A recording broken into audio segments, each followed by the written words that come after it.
सो दोस्तों SSC steno skill test 2026 के लिए ये क्लास चल रहा है, जैसा कि आपको पता होगा। तो इसका ये डिक्टेशन मैं देने जा रहा हूँ।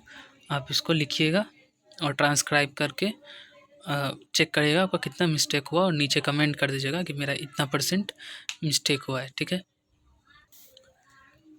Get ready for the dictation. 5 seconds।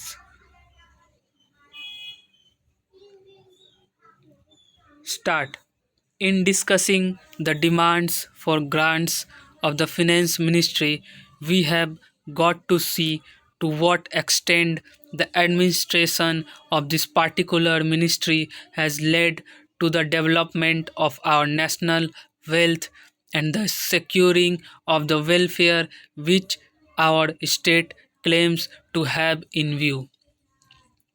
Madam, we must try to analyze very carefully the working of this particular ministry, because it is not merely a department of the government, so to say, but it is the nerve center of the administration of the country.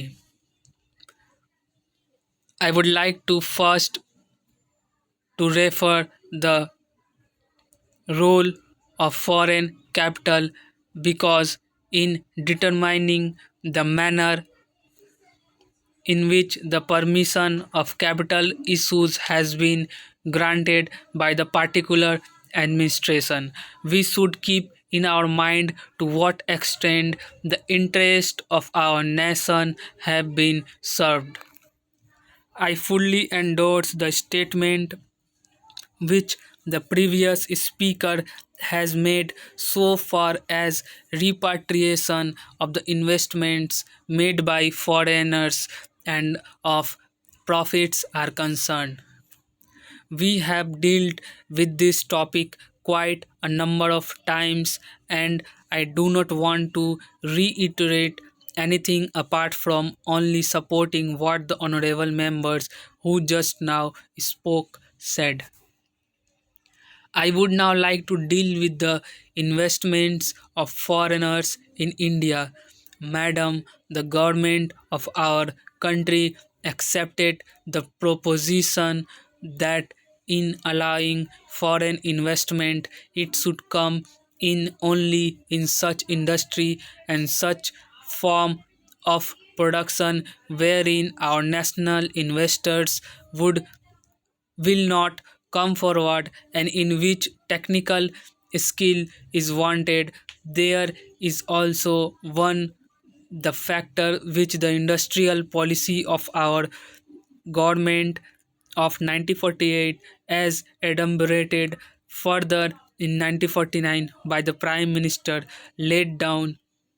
It specifically said that the control and ownership of such concerns should, as far as possible, be in the hands of Indian nationals, and the technical know how of our country should be developed.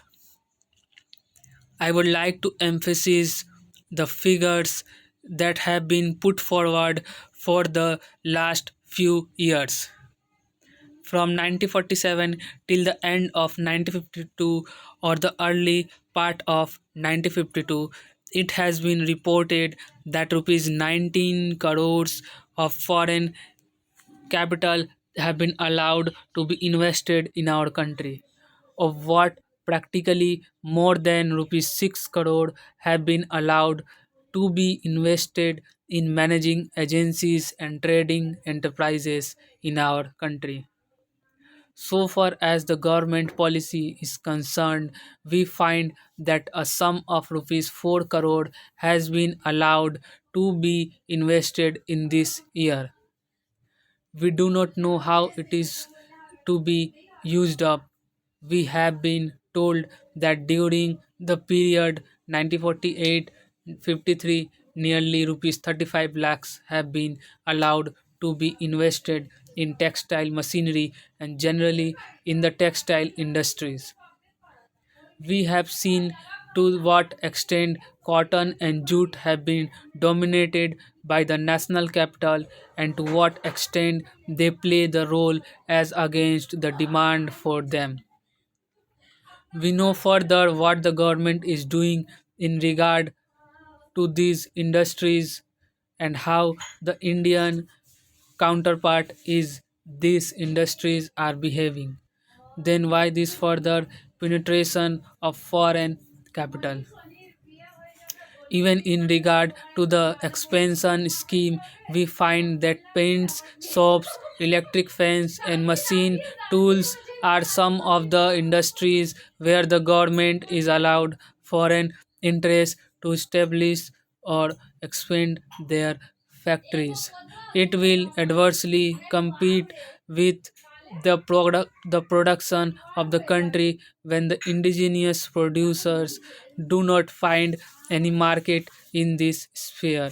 Therefore, we have got to see to what extent the capital issue has been regulated by this government and particularly by the finance department so that the national well-being of the country could be guaranteed. Then we have got to look into the fact as to how for the new industries are allowed to function. So far as the oil refineries are concerned, some of them have been established and some more are going to be established very soon. In the control of the administration, the Indians have no share. There are only preference shareholders and they have no voice in the management. So far as the ad- administrative aspect in this industry is concerned, the most important part of it is the technical know how. They do not guarantee that they will train the Indians. That means they say even after 20 years we will have to face the problem of the know how in respect of the oil refineries. I do not know why the government are showing softness to foreigners in this matter. Then we have another investment in collaboration with the Indian chemical industries for the manufacture of civil explosive. Here, as far as I have gathered, only 20% in going to be Indian capital. The majority of the shares will remain with the Indian chemical industries. Nobody else has been allowed to make any investment. I would have been better if other companies and private individuals had been given an opportunity to purchase the shares. Stop.